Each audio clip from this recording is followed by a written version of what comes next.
When the envelope arrived, it looked like good news. Thick paper, polished edges, a card that smelled faintly of cedar, as if someone wanted even the air to feel expensive. Tansy did not open it right away. He ran his thumb along the seal and felt the weight of it. Kiana watched from the kitchen doorway, holding a wet dish towel, water trails on her wrist like thin vines. She smiled without asking what it was. The kettle clicked off, and the house grew quiet, the kind of quiet that keeps the heart honest. When he finally opened the envelope, he stilled. There was a bank draft. There was a note, written in a tidy, effortless hand. It had a number on it that did not fit inside his life. It did not fit inside his throat. It did not fit inside the home that he and Kiana had built with hand-me-down chairs and plants that leaned toward the sun. The words were simple. Spend one night with me. No promises. No obligations. Just a night. The name at the bottom was Talon. Before everything shifted, life moved like a small river you could cross with rolled-up pants. Mornings began with light finding the crack in the curtains and laying itself across the old birch table. Kiana liked soft mornings. She would set a single plate of sliced pears beside 2 mugs. She would run a fingertip around the rim of a glass and listen to the faint note it made. She believed in small things. She believed in filing the edges of the day so nothing could cut them. She kept a glass jar near the sink for coins and called it the 4-later jar, even though later often became the light bill or a bus pass for Clara when her knees hurt. Her mother had taught her the shape of care by example. A schoolteacher's patience, the art of holding a child's gaze until their fear unknotted itself. Kiana brought that same patience to marriage. Like a lamp, she carried room to room. Tansy worked as an architect at a modest firm that cared about roofs that did not leak and windows that remembered the wind. He liked buildings that apologized for nothing. He drafted long lines and small details. He added hidden shelves under stairs. He drew courtyards that would grow ivy in their corners. He wore button-down shirts that softened at the elbows. He lived by an old promise he had made when his father Imran still stood beside that scuffed workbench in the garage. Protect what you build. His father had been a carpenter who taught with his hands. The house still held his touch in places. A table leg that never wobbled. A front door that side rather than slammed. He died in a winter that came early. On the last night, he spoke with his eyes more than his mouth. Clara had held his shoulder, careful not to press where the pain lived. After, she tucked his hammer away like a photograph. Clara lived 3 streets away in a small building that had learned to be brave. She was practical and quiet with her pain. She noticed the price of milk before she noticed the weather. She could turn a single chicken into a week. She kept peace like other people kept plants. She spoke slowly, hiding her tired behind careful sentences. She loved both of her sons, but did not hold them the same way. Talon had flown out of the small house like a shot. He traded afternoons in the garage for glass towers and cars that did not remember dust. He built money the way his father built Chairsteady at first, then with a speed that surprised even him. He liked that doors opened before his hand reached them. He liked that people laughed too soon when he gave them nothing. Winning, to him, felt like the natural end to any day. Theo had known the brothers since boys. He was the mirror they trusted because he did not tilt. He remembered the time they turned a cardboard box into a spaceship, and the day Talon walked to school in a hand-me-down coat and made jokes matter-of-fact as bandages. He remembered when Tansy learned to draw his first staircase the way Imran taught him to plant his foot. Theo came to dinner sometimes. He brought a cheap red wine and stories with him. He liked how Kiana listened, not with her head tilted to flatter, but with patience. The same patience that once made 10-year-old boys brave enough to tell the truth about a broken window. The invitation came after months of Talon reappearing in small acts. A text at midnight that didn't need an answer. A box left on the porch with a designer pan inside. Too heavy, too shiny. He would stop by Clara's place with saffron and cheeses. She had to look up. He took her to a restaurant with napkins that folded like birds and leaned back in his chair. Pleased when she laughed, not at a joke, but at the shock of her own delight. He offered Tansy a small project with a large Fian extension for a townhouse, in a part of the city that measured success by the reflection in shop windows. Tansy accepted, then added a skylight to the plan as a gift, as if light might teach a wealthy room humility. Talon did not comment on the skylight, only paid on time, and doubled the fee without a reason that wasn't made of power. What moved under the surface was older than money. It was the old gravity of childhood. The the silent ledger of a shared roof. Talon had carried shame like a rock in his backpack. He hated the way it made him bend. Then success arrived and stood him up straight. He believed that the opposite of bowing was taking. He believed that to never again feel small, he must make the world smaller than him. When he looked at Tansy and Kiana, he did not see what was fragile and worth covering. He saw a story he could edit. He mistook restraint for lack. He mistook simplicity for something easy to buy. The envelope burned quietly on the birch table. Kiana stood with that dish towel, cooling her wrist, then set it down and smoothed the counter. A reflex older than today, Tansy read the note twice. He put the bank draft back inside the envelope, as if returning a creature to a box.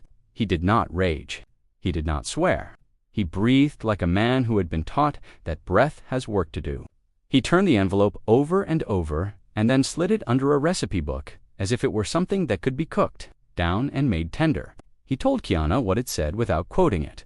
The words still filled the air, thick as smoke you cannot see. That night they lay awake. Kiana listened to the neighbors move above them. A chair scraped. A small laugh traveled through the ceiling like rain.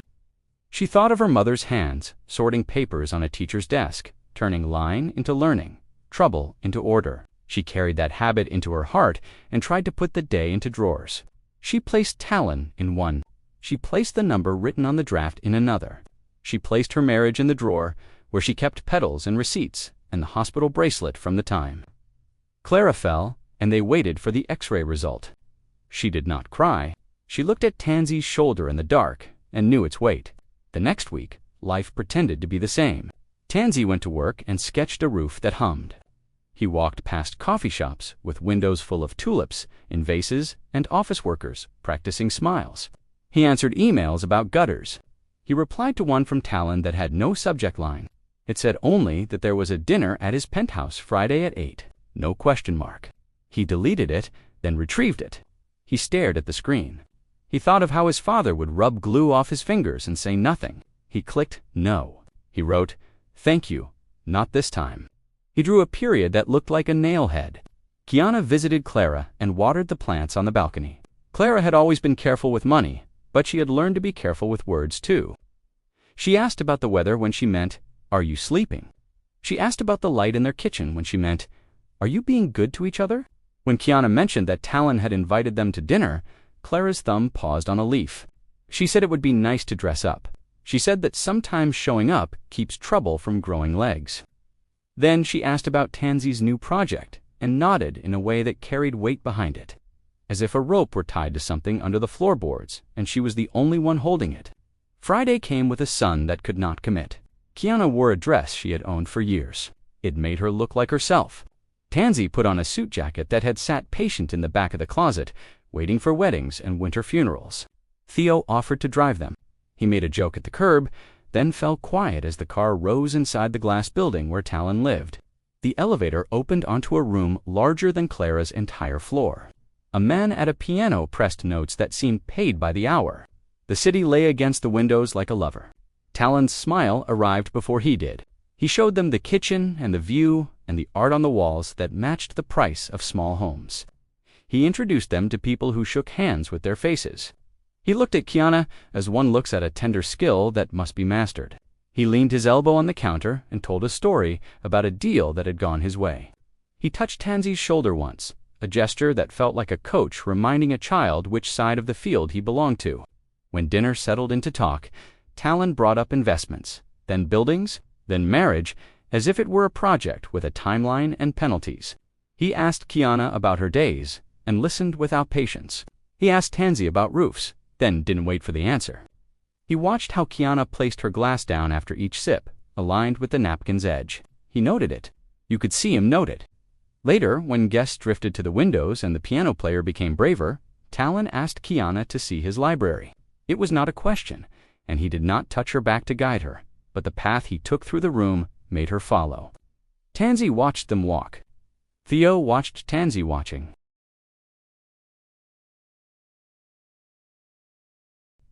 In the library, Talon closed the door with care that made more noise than a slam. There were floor-to-ceiling shelves filled with hardcovers with uncracked spines. There was a low leather chair near a lamp that pretended to be kind. Talon stood in the middle of the room like a man returning to his default setting. He spoke with his hands in his pockets and his eyes trained on a place just past Kiana's shoulder, as if speaking to a future in which she had already agreed. Kiana did not flinch. Her life had taught her the shape of storms. She stood with her chin level and her breath steady. She listened as a number was again shaped by someone else's mouth. She listened as love was reduced to the worth of a car. She thought of her mother balancing equations on a chalkboard that squeaked. She thought of the jar on the kitchen counter where coins lived like hope. She remembered the first time Tansy carried an old bookshelf up 3 flights of stairs and set it against their wall and stood back just to see if it looked right. She understood that Talon thought this was a game. She understood he had chosen the wrong field. When she returned to the room with the view, she moved through a crowd of people who had hands at the same angle when they held a glass. She found Tansy leaning on the back of a chair with his weight in his palm. He did not ask. She placed her hand on his wrist. A small anchor dropped without ceremony. Theo saw the gesture and exhaled. They left soon after. Talon shook Tansy's hand at the door and held it a moment longer than greeting required. He let go, as if granting permission. In the car, the city folded behind them. Kiana told Tansy what the library had held. He listened without interrupting the way a man listens to a diagnosis. He nodded once, like a door closing gently. He didn't speak the word betrayal. He didn't let it set like cement. He let it float a while. He was careful.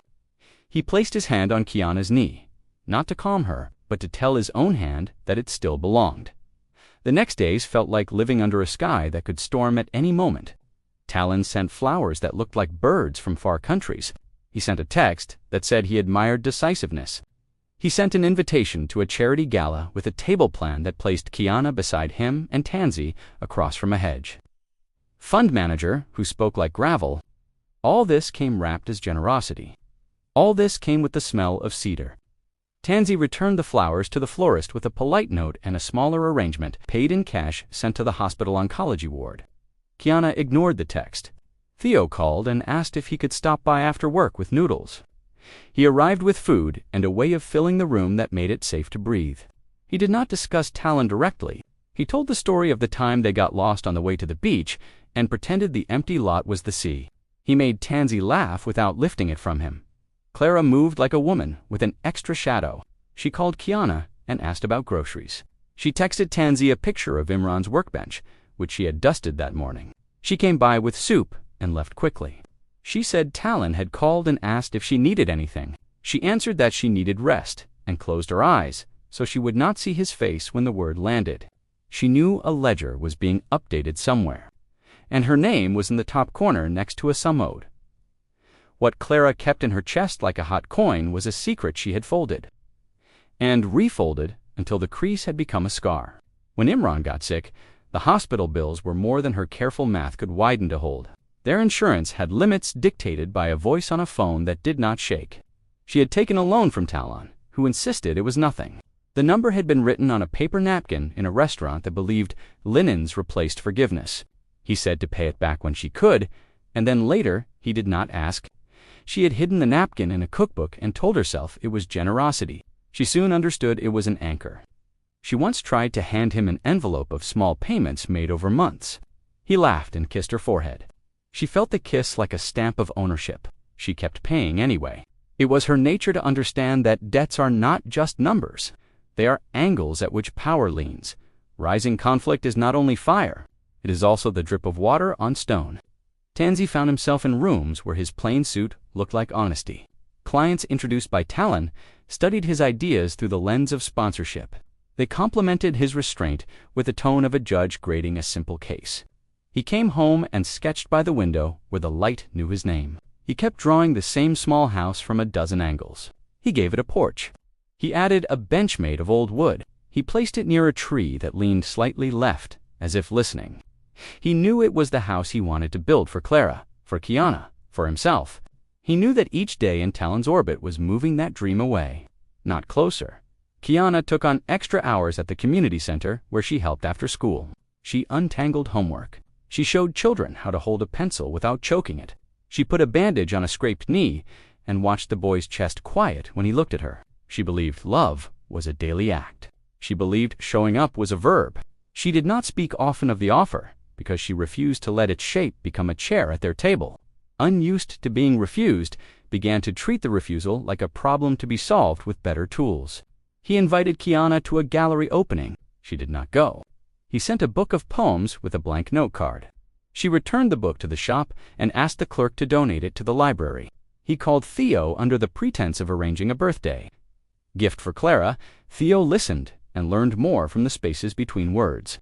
Talon believed people were puzzles that yielded to pressure. When pressure failed, he tried speed. He announced to the city that he would fund a new park in their old neighborhood. He called it Imran Park. People applauded.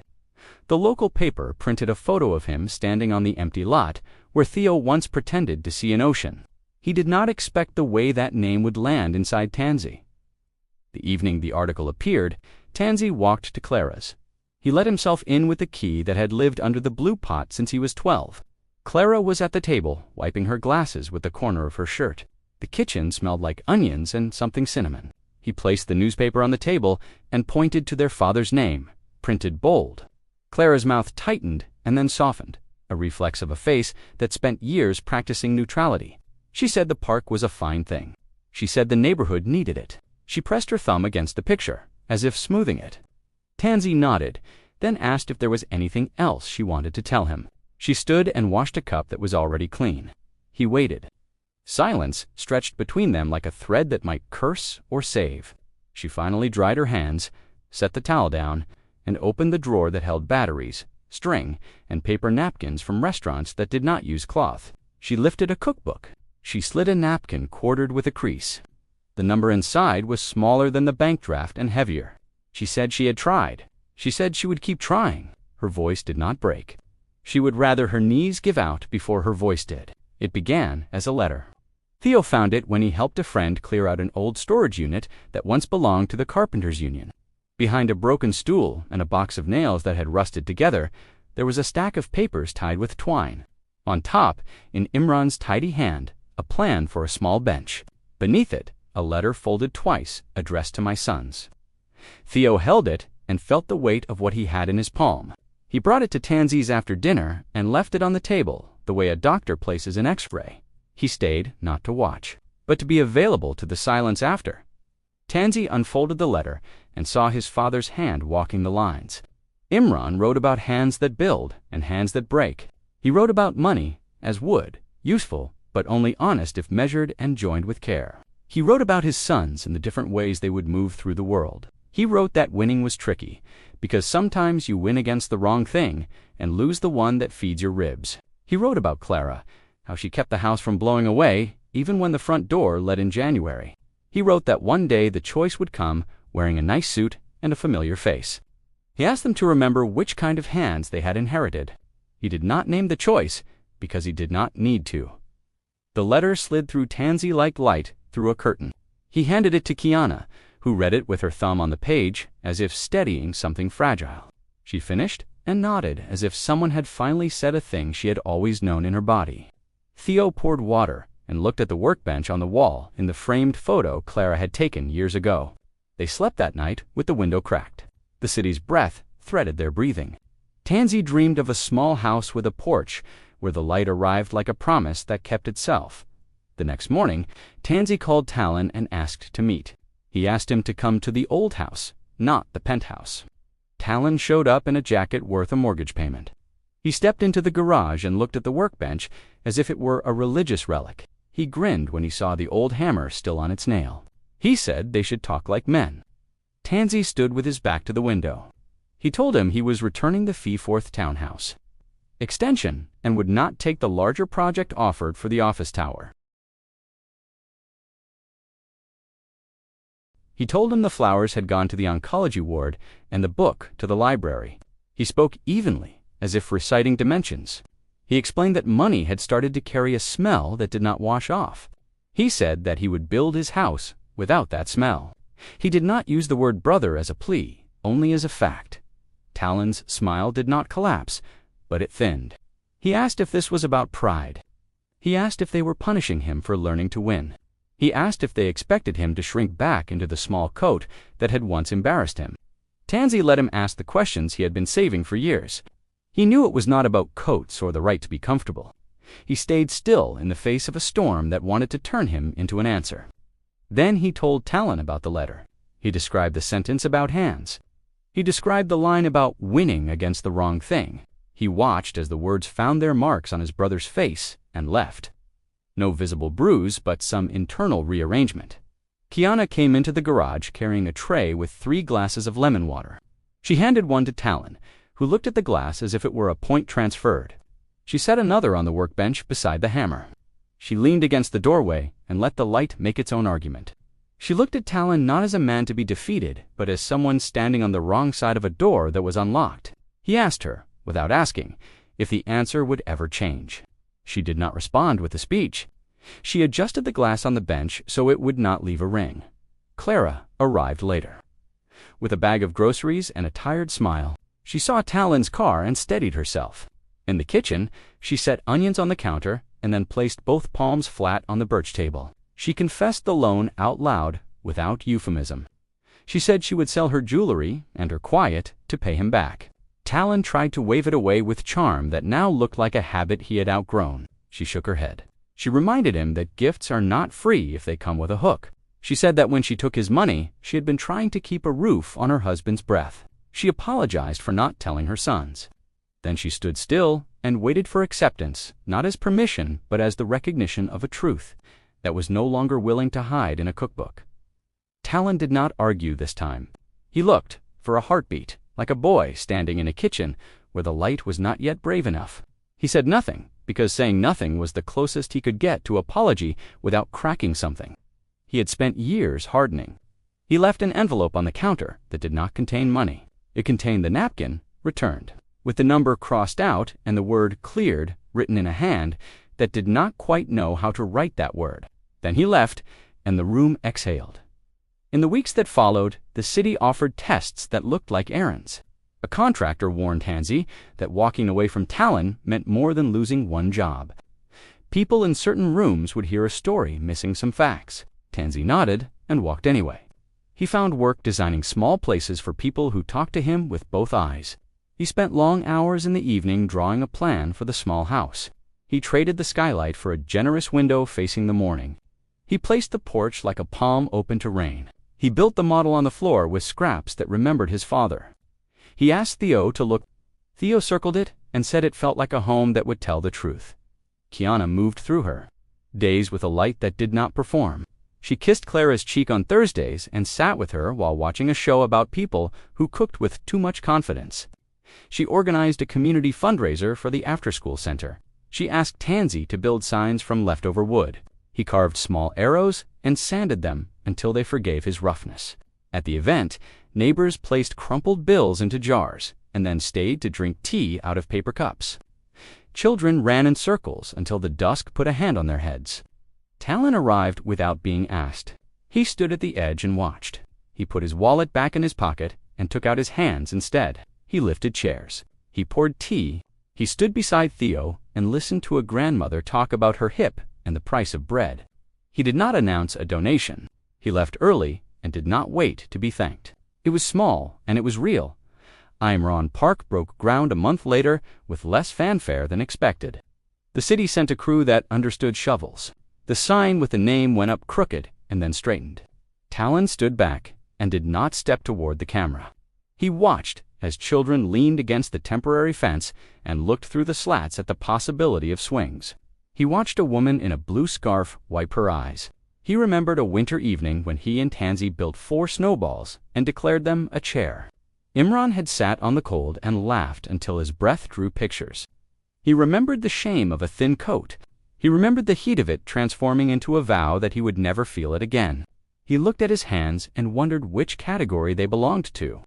Clara invited Tansy and Kiana on a Sunday morning, with pancakes and a tone that suggested she might be asking forgiveness for something small, like running the washing machine at night. She handed Tansy the hammer. She asked him to hang a shelf. He measured 3 times. He drilled once. He stepped back. The shelf held. Kiana placed on it a photo of Imran holding a block of wood like a question answered. She added a small plant that would forgive forgetfulness if watered late. Clara traced the grain with her finger and sighed. It was a sound that had in it both grief and its nearest friend, The house they dreamed became a drawing that could no longer remain only lines. Tansy found a plot of land on the edge of the neighborhood, a narrow rectangle with a tree that leaned left. The price was almost kind. He presented it to Clara and Kiana at the table with a plate of sliced pears, the way Kiana had always begun their mornings. Clara did not ask about budgets yet. She asked about where the light would sit at 5 in the afternoon. Kiana asked about stairs and hidden shelves. Theo mocked up a small fundraising idea for materials, not for charity, but for community. People who had loved Imran showed up with labor. A man who used to borrow his drill brought his nephew and a box of nails that did not. Remember Rust. Talon came the second day of framing. He wore clothes that could forgive splinters. He picked up a beam and waited for instruction. He did not announce his presence. He waited until Tansy met his eye. There was a history between them, like a field, some of it sown badly, some of it wild. They worked side by side for an hour, without speaking more than measurements. The sky learned from them and stayed quiet. Every so often, Theo walked by and cracked a joke that fell between them like a cushioned dot by late afternoon. The outline of a home had declared itself. Kiana stood in the doorway without a door and looked at the porch's bones. She pictured a chair on it in winter with a blanket on its back. She pictured a child tying a shoe there a decade from now. She pictured Clara asleep in the bedroom with a window that refused to give up the morning. She felt gratitude that did not shout. It moved through her like oxygen. She caught Talon looking at the structure with a face that did not know how to be unarmed. He glanced at her and then back at the beam in his hands. He seemed lighter, as if putting weight into the right thing finally taught his body rest. That evening, they ate bread and cheese on the ground. That would be the front step. The sun set politely. Theo told a story about a math test in 7th grade and the way Talon once slid his paper to Tansy without the teacher noticing. Clara leaned her head on her palm and listened as if to a song from a radio in another room. When the first star showed up, Tansy closed his eyes and made the kind of wish that does not leave your mouth. Time, once slowed by trouble, learned how to walk again. The house grew walls, then a roof, then a window that caught morning like a gift at the door. The porch took its shape. The bench made from old wood found its place under the tree that leaned left. Inside, shelves near the stairs held books and baskets, and a jar that still wore the name for later, now filled with notes of thanks from people who helped. There were days when the paint dried poorly, and nights when the budget tried to break its leash. There were arguments that ended with someone leaving to walk around the block and returning with apple turnovers as a peace treaty. There was love, which looked like someone fixing a hinge quietly. On the day they moved Clara in, Rain tried to attend but changed its mind. The house smelled of wood and lemon cleaner. Kiana set a plant on the kitchen sill and taught it the view. Tansy hung the hammer above the workbench he had installed behind the house in a small shed that insisted on accuracy. Theo brought a framed copy of Imran's letter and nailed it straight. He stepped back and wiped his eye with his wrist. Talon arrived last, carrying a box that did not advertise any brand but contained 3 things: a jar of screws sorted by size, a tin of high-quality linseed oil for the workbench, and the napkin with the crossed-out number, now framed with a note beneath it written in a careful hand. It said only, "For what I broke and what I still hope to build." They ate simple food on plates that had already lived other lives. They laughed in pieces that made more sound together. Clara stood and thanked them without making it a speech. She touched the doorframe when she passed, as if releasing a blessing she had been holding in her palm. Talon left early again, not to avoid anything, but because sitting in it too long made a pressure in his chest he worried would turn into a prayer or a cracked dot in the months after. The park opened with swings that sang a clean note and a bench that matched the plan Imran had drawn. Children wore their names out on the monkey bars. People sat in the shade and remembered the price of bread and the way it used to be lower and how somehow hope learned to stretch anyway. The sign said Imran Park in letters that would not fade. Talon came sometimes at dawn. He sat on the bench and tried to listen for something under the city noise. He practiced keeping his hands open. Kiana found her days wearing a new ease. She liked how the house taught her where to stand when she needed to think. She liked that the porch collected neighbors and summer air. She liked that Tansy had hung a small bell near the back door that made a sound like a note played by a kind piano. She found herself touching the framed letter when she was in the shed, tracing the sentence about hands. She touched it most on hard days, and even more on days when nothing seemed to require a touch at all. She understood that this, too, was love. The attention you give not only to fires, but to the quiet corners that could grow dust if neglected. Tansy took on work that did not get named in the paper. He designed a small library add-on for a school that smelled like crayons and raincoats. He consulted on a senior center where chairs were arranged to make conversation inevitable. He said no to a gleaming commission that came with a signature that now made his stomach tense. He said yes to a community meeting in a church basement where the coffee tasted like persistence. He slept better. He woke before the alarm and sometimes lay still, listening to Kiana breathe, and understood the wealth in that sound. Theo continued to arrive with stories and noodles and the kind of friendship that keeps a spine straight. He was the witness that made the memory of this season feel reputable. He also watched Talon. He did not expect miracles, but allowed himself to notice small acts. A check written to the school with no public note, a quiet presence at the park pushing a child on a swing whose mother's shoes were worn thin, a call to a contractor to fix a roof on a shop that used to cash Imran's paycheck. Talon stumbled. He bragged when he was nervous. He still loved winning, but sometimes he won against himself and felt something like relief. He never again offered to buy a thing that had to be earned and kept and tended daily. Years turned like pages. The house grew its habits. Winters taught the porch to hold snow the way some people hold silence. Springs taught the window to forgive smudges, because small hands will press their futures onto it. Clara's knees learned to trust the stairs. She kept the peace not as a sacrifice, but as a gift she now placed where it fit. Kiana's plants crowded the sill and then the corner, and then asked for shelves of their own. Tansy built them the way he built everything. Careful, sure, patient enough to be taken for granted. Theo's hair grayed and he laughed louder. Talon bought fewer suits and better shoes. He married a quiet woman who did not show up in magazines, someone who heard the world's hum beneath its noise. He did not invite a photographer to their small ceremony. He came by the house after and left a basket with fruit he could not pronounce and a card that had only their names and the wish for long afternoons. On an evening in late autumn, wind moved through the new trees in Imran Park and made a sound like someone turning a page. Tansy and Kiana walked there after dinner. They sat on the bench that remembered a plan drawn in neat lines. Across the field, a boy practiced kicking a ball to himself. A woman in a blue scarf told a joke to the air and then to her friend. The sign caught the last of the light.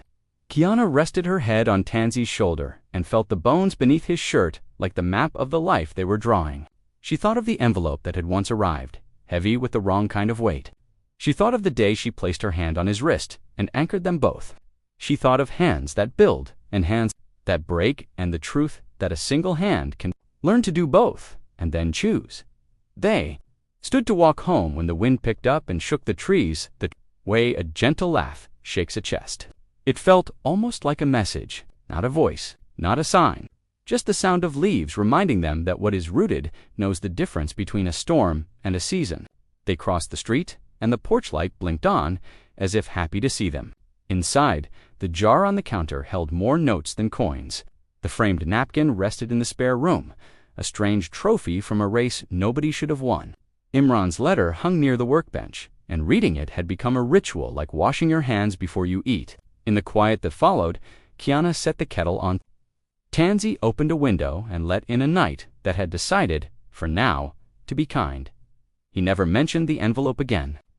One day he found it under the cookbook, where it had been returned and made into a rectangle of old paper that had lost its power. He did not throw it away.